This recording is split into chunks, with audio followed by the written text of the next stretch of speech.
आपका उत्साह देखकर ये उम्मीद जगी है कि निश्चित रूप से बहुत अच्छा काम भविष्य में आपके द्वारा होगा। मैं केवल 2 बातों का सुझाव आपको दूंगा। आइडियाज़ बहुत होती है, पर उसमें महत्वपूर्ण बात यह है, the most important thing is proven technology. Technology किसी भी हालत में प्रूवन चाहिए और लॉन्ग टर्म पर वो सक्सेस होनी चाहिए। लैब में सक्सेस होगी और फिर कमर्शियल इसमें फेल होगी तो प्रॉब्लम आएगा। तो proven technology is very important. उसके लिए आप प्रोडक्ट लॉन्च होने के पहले जल्दबाजी मत करिए। उसका टेस्टिंग और एक्सपर्ट की सलाह से उसमें जो जो आपको सॉल्यूशंस सजेशंस मिलते हैं उसके आधार पर पहले प्रूवन टेक्नोलॉजी का प्रोडक्ट तैयार करिए। The other important thing is economic viability. अगर आपने गोबर से गोल्ड बनाने की टेक्नोलॉजी हासिल की और उसकी कॉस्ट अगर मार्केट में जो गोल्ड के प्राइस है उससे 1.5 गुना होगी तो चलने वाला नहीं है। तो इकोनॉमिक वायबिलिटी चाहिए। आर्थिक दृष्टि से जब लोगों को फायदा नजर आएगा तो लोग उसको यूज करेंगे। तो proven technology, economic viability. The third thing is availability of raw material.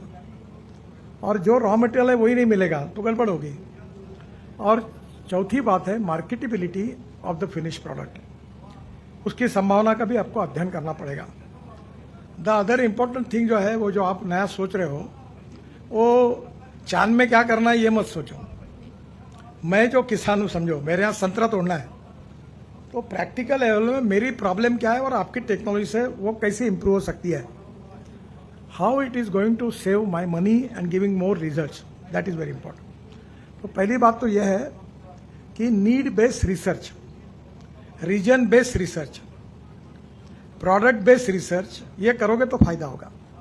जैसे हमारा ऑरेंजेस है, अब मदर डेयरी आई है तो छोटे ऑरेंजेस को भाव नहीं है, तो हम कोशिश कर रहे हैं कि ऑरेंज पाउडर तैयार करके हम वर्ल्ड में भेज सकते हैं क्या, और मदर डेयरी में ऑरेंज बर्फी बनाने की कोशिश कर रहे हैं। तो मेरा आपसे सुझाव ये है कि जिस रीजन में जो प्रॉब्लम्स है उसके आधार पर तुम्हारी विजन होगी और टेक्नोलॉजी होगी तो ये बेनिफिशियल है। जैसे विदर्भ में ऑरेंज है, कपास है, फिर ऑयल सीड सोयाबीन है। अब सोयाबीन की केक है, उसमें 49% प्रोटीन है। और अमेरिका में वेज चिकन और वेज मटन बना है। अब जो ओरिजिनल चिकन मटन है वो आज 700-800 रुपये किलो है, और ये जो 49% प्रोटीन वाली जो सोयाबीन की केक है उससे जो चिकन मटन बनता है वो 250 रुपये, 250-300 रुपये किलो है। टेस्ट 99% सेम है, उसको मिक्स किया तो पता भी नहीं चलता। तो अब उसमें वैल्यू एडिशन होगा तो रेट भी मिलेंगे, फायदा भी होगा। तो मेरा आपको यही कहना है कि हमारे यहाँ कौन से एरिया में कौन से प्रोडक्ट्स हैं और कौन से प्रोडक्ट पर प्रोसेसिंग करके हम उसको मार्केटेबिलिटी जो है वो संभव है। Second is export potential.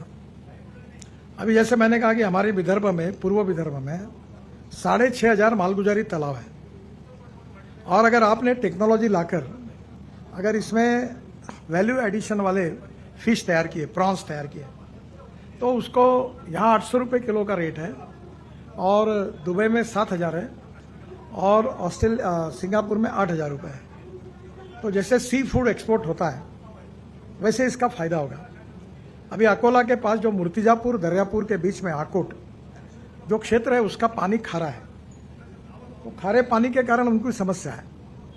तो मैंने उनको सजेस्ट किया कि तुम खारे पानी के तालाब बनाओ क्योंकि वहाँ क्रॉप नहीं होता, और खारे पानी के प्रॉन्स तैयार करो तो उसको अच्छी कीमत है जो समुद्र में तैयार होते हैं। तो जहाँ जो स्थितियाँ हैं, जो प्रॉब्लम्स है, वो समस्या है, उसमें conversion problems into opportunities, that is called as technology. And when technology is proven technology getting profit, then उसको कमर्शियल सक्सेस कहा जाएगा। और जब कमर्शियल सक्सेस होगा तो आपको किसी को बोलने की जरूरत नहीं पड़ती। एक बार अगर हो गया तो 10 लोग उसकी कॉपी करते हैं।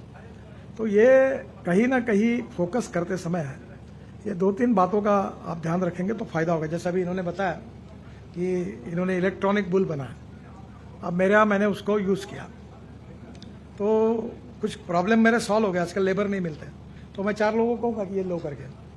अब हमने एक ऑर्गेनिक कार्बन के लिए रशिया से लाया, लिक्विड ऑर्गेनिक है, उसके कारण अभी आज मेरे यहाँ 6 फीट है टू वर्क और मैं ऑर्गेनिक है और मैं उसकी दाल ही बनाता हूँ गांव में। तो पिछले बार मैं 4.5 लाख रुपए की दाल डिपार्टमेंटल स्टोर में बेच सका। हमारे ही स्टोर है इधर पूर्ति के सुपर बाजार के। इस साल मैं 12 से 15 लाख की बेचूंगा। यानी तुअर भी बनूंगा, वैल्यू एडिशन भी करूंगा और यही होगा। जैसे कॉर्न है तो कॉर्न का भाव पिछले साल 1200 क्विंटल था और मुझे याद है मैं जब पीछे पड़ा कि कॉर्न से इथेनॉल बनाने को अलाउ करो तो 90% लोगों ने विरोध किया, क्योंकि वो कह रहे थे ये फूड वर्सेस फ्यूल वाले, क्योंकि विद्वानों की कम नहीं है देश में, तो वो अपनी बात कह रहे थे। अब आज कॉर्न का भाव 2400 रुपये हो गया, MSC 1800, क्योंकि कॉर्न से इथेनॉल बनाना इकोनॉमिकली वायबल हुआ। कंपैरिजन विद पेट्रोल 50% सेविंग है, पोल्यूशन नहीं के बराबर है और import substitute cost effective, pollution free और इंडिजीनियस। तो मेरा आपसे सुझाव है कि अब मदर डेयरी आ रही है तो उनको मैंने कहा कि जो पशु खाद्य आपको तैयार करना है, तो विदर्भ में पैडी है तो राइस ब्रांड ऑयल की ढेप निकलती है, उसको ऐड करके, राइस हस्क को ऐड करके, कॉर्न भी मिलता है इधर बाजू में, तो जो आपकी एवरेज कॉस्ट होगी उससे 2 या 3 रुपए किलो आपने सस्ता दिया तो हर किसान का 1000 रुपये 2000 रुपये रोज का फायदा होगा। फिर कॉर्न के साथ जो है उसको काट कर वो अगर ऐसे फॉर्मल प्रोड्यूस कंपनी है जो नेपियर ग्रास और उसको साइलेज में स्टोर करती है तो ग्रीन घास अगर साल भर मिलता है तो उनका भी फायदा इनका भी फायदा है। तो exactly what I want to suggest you that appropriate vision with practical grassroots reality and with economic viability, availability of raw material and marketability of the finished product, उसके बेस में तुम्हारा रिसर्च होगा तो फायदा होगा। अब रिसर्च को fine tuning करने के लिए जैसे भारत सरकार है, बाद में हमारी यूनिवर्सिटीज़ है या ऐसे STTP जैसे STPI इनके पास है, उनकी लेबॉर्ट्रीज है, फिर साइंस एंड टेक्नोलॉजी डिपार्टमेंट की ग्रांट्स है, तो मुझे लगता है कि इसमें काफ़ी काम हो सकता है। अभी एक ट्रैक्टर मैंने देखा, उसने कॉइन रखी उसके ऊपर, तो उसके वाइब्रेशन और साउंड नहीं के बराबर था, वो कॉइन घूम रहा था। फिर मैंने इलेक्ट्रिक का ट्रैक्टर देखा। अब वो ट्रैक्टर धीरे धीरे जब लिथियम आयन बैटरी की कीमत $150 पर किलोवाट पर आवर थी जब मैंने इलेक्ट्रिक व्हीकल का लॉन्चिंग किया था इंडिया में, अब वो आज वो मुझे बता रहा था कि 105 तक आया। तो $100 अगर पर किलोवाट पर आवर अगर लिथियम आयन बैटरी आएगी तो डीजल के ट्रैक्टर की कीमत और इलेक्ट्रिक के ट्रैक्टर की कीमत सेम होगी। जो डीजल का ट्रैक्टर लेगा उसको 50 हॉर्स पावर में साल भर में 3.5 लाख रुपए का डीजल लगेगा और जो इलेक्ट्रिक ट्रैक्टर यूज़ करेगा उसको 10 से 15 हज़ार रुपये की बिजली लगेगी। तो उसका डायरेक्ट सेविंग उसमें उतना है।